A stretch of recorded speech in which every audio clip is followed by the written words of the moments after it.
ಈ ಒಂದು ಪ್ರತಿಭಟನಾ ಧರಣಿ ಸತ್ಯಾಗ್ರಹದಲ್ಲಿ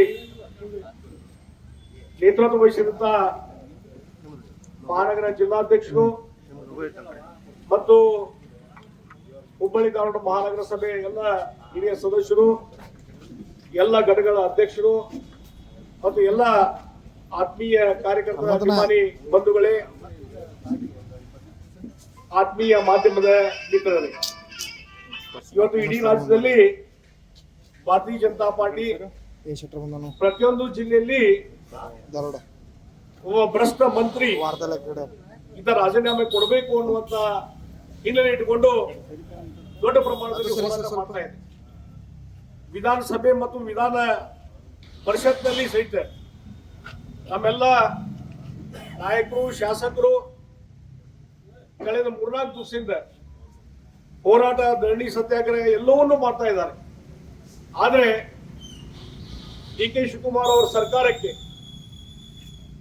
ಆ ಭ್ರಷ್ಟ ಮಂತ್ರಿ ಬಿ. ನಾಗೇಂದ್ರ ಆತನ ರಾಜೀನಾಮೆ ತೆಗೆದುಕೊಳ್ಳಕ್ಕೆ ಹಿಂದೇಟು ಹಾಕ್ತಾ ಇರೋದು ನೋಡಿದ್ರೆ ಭ್ರಷ್ಟರ ರಕ್ಷಣೆ ಮಾಡ್ತಕ್ಕಂಥ ಒಂದು ನಾಚಿಕೆಗೇಡಿನ ಸರ್ಕಾರ ಇದು ಅಂತ ಹೇಳ್ತೀನಿ. ಇದು ನಾಚಿಕೆಗೇಡಿನ ಸರ್ಕಾರ, ನಾಚಿಕೆ ಬರಬೇಕು ಇವರಿಗೆ.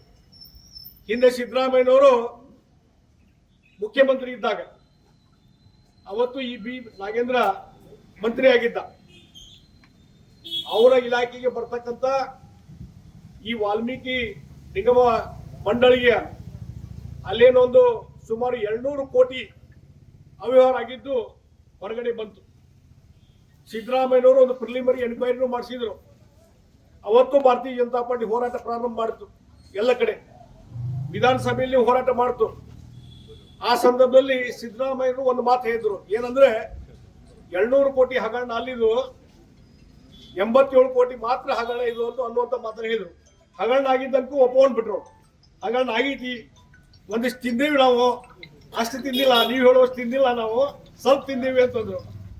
ಆಯ್ತು, ಅದಕ್ಕಾದ್ರೂ ಪನಿಷ್ಮೆಂಟ್ ಕೊಡ್ಬೇಕಲ್ಲ. ಅದಕ್ಕಾಗಿ ಅವತ್ತು ಎಲ್ಲ ದಾಖಲೆ ಎಲ್ಲವನ್ನೂ ನೋಡಿದಾಗ ಲೋಕಾಯುಕ್ತದಲ್ಲಿ ಅಲ್ಲಿ ಕೇಸ್ ಆಗಿದೆ, ಪೊಲೀಸ್ ಸ್ಟೇಷನ್ದಲ್ಲಿ ಕೇಸ್ ಆಗಿದೆ, ಸಿಬಿಐದಲ್ಲಿ ಕೇಸ್ ಆಗಿದೆ, ಇಡಿ ರೇಡ್ ಆಗಿದೆ. ಎಲ್ಲ ಕಡೆಯೂ ಸಹಿತ ಈ ಒಂದು ಬಿ. ನಾಗೇಂದ್ರನ ಹೆಸರು ಎಲ್ಲ ಕಡೆ ಬಂದ ಮೇಲೆ ಭಾರತೀಯ ಜನತಾ ಪಾರ್ಟಿನ ಹೋರಾಟ ಮಾಡಿತು. ಇಡೀ ರಾಜ್ಯದಲ್ಲಿ ಎಲ್ಲ ಕಡೆ ಜಿಲ್ಲೆ, ಪ್ರತಿಯೊಂದು ಜಿಲ್ಲೆಯಲ್ಲಿ ಹೋರಾಟ ಆಯಿತು.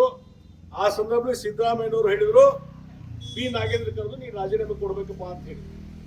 ಈಗ ಪ್ರೇಮಾಪೇಶ ಮೇಲ್ನೋಟಕ್ಕೆ ಸಾಬೀತಾಗಿದೆ ಅದ ಭ್ರಷ್ಟಾಚಾರ ಮಾಡಿದ್ದು.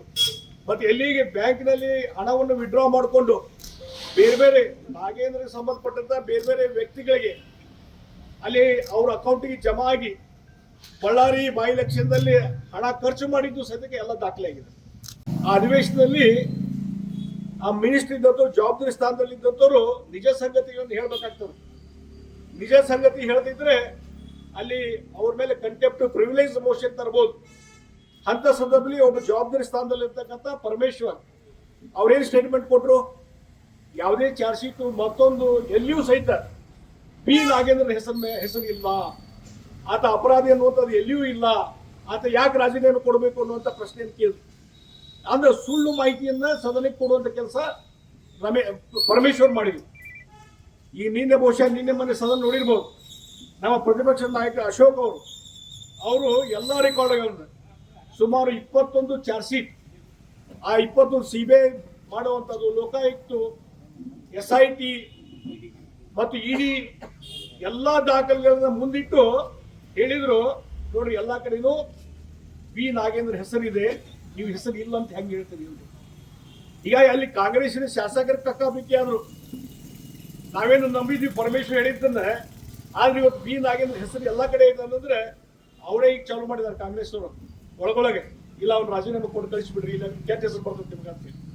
ಹೀಗಾಗಿ ಇವತ್ತು ನಾನು ಹೇಳ್ತೀನಿ, ಬಿ. ನಾಗೇಂದ್ರ ಮಾಡೋದು ಜರೂರತ್ ಏನಿತ್ತು, ಅಥವಾ ಅದೇ ಸಮುದಾಯದ ಒಬ್ಬ ವ್ಯಕ್ತಿನ ಮಾಡಿದ್ರೆ ಮತ್ತೊಬ್ಬ ವ್ಯಕ್ತಿನ ಮಾಡ್ಬೋದಾಗಿತ್ತು. ಬಿ. ನಾಗೇಂದ್ರನ ಯಾಕೆ ಮಾಡ್ಬೇಕಾಗಿತ್ತು? ಅದರಿಂದ ಏನಾಗಿದೆ ಅಂದ್ರೆ, ಬಿ. ನಾಗೇಂದ್ರದ ಇವತ್ತೇನು ಕಾಂಗ್ರೆಸ್ ಸರ್ಕಾರ ಇದೆ ಕರ್ನಾಟಕದಲ್ಲಿ, ಅದು ದಿಲ್ಲಿಯ ಕಾಂಗ್ರೆಸ್ ಪಾರ್ಟಿಗೆ ಒಂದು ATM ಇದ್ದಂಗೆ. ಹಂಗೆ ಈ ಬಿ. ನಾಗೇಂದ್ರ ATM, ಇಲ್ಲಿಯವರೆಗೆ ATM, ದಿಲ್ಲಿಯವರೆಗೆ ATM. ಅದಕ್ಕಾಗಿ ಮತ್ತು ಮೊನ್ನೆ ನೋಡ್ರಿ ಒಂದು ನಾನು ಹೇಳ್ತೀನಿ, ಇಲ್ಲಿ ಬಹುತೇಕ ಯಾರ್ಯಾರು ಮಂತ್ರಿ ಮಂಡಲ ಇದ್ದಾರೆ, ಡಿ ಕೆ ಶಿವಕುಮಾರ್ ಅವರು ಮುಖ್ಯಮಂತ್ರಿ ಹಿಡ್ಕೊಂಡು ಅವರು ಸದ್ಯಕ್ಕೆ ಏನು ದೇಣಿಗೆ ಕೊಡ್ಬೇಕಲ್ಲಿ ದೇಣಿಗೆ ಕೊಟ್ಟ ಬಂದಾರ ಕಾಂಗ್ರೆಸ್ ಪಾರ್ಟಿಗೆ. ಅದೇ ರೀತಿ ಕೆಲವೊಂದು 5-6 ಜನ ಸೀನಿಯರ್ಸ್ ಅಲ್ಲಿ ಬಿಟ್ಟರು, ಉಳಿದವರೆಲ್ಲವೂ ಪೇಮೆಂಟ್ ಶೀಟ್ ಎಲ್ಲರೂ ಒಂದಿಷ್ಟು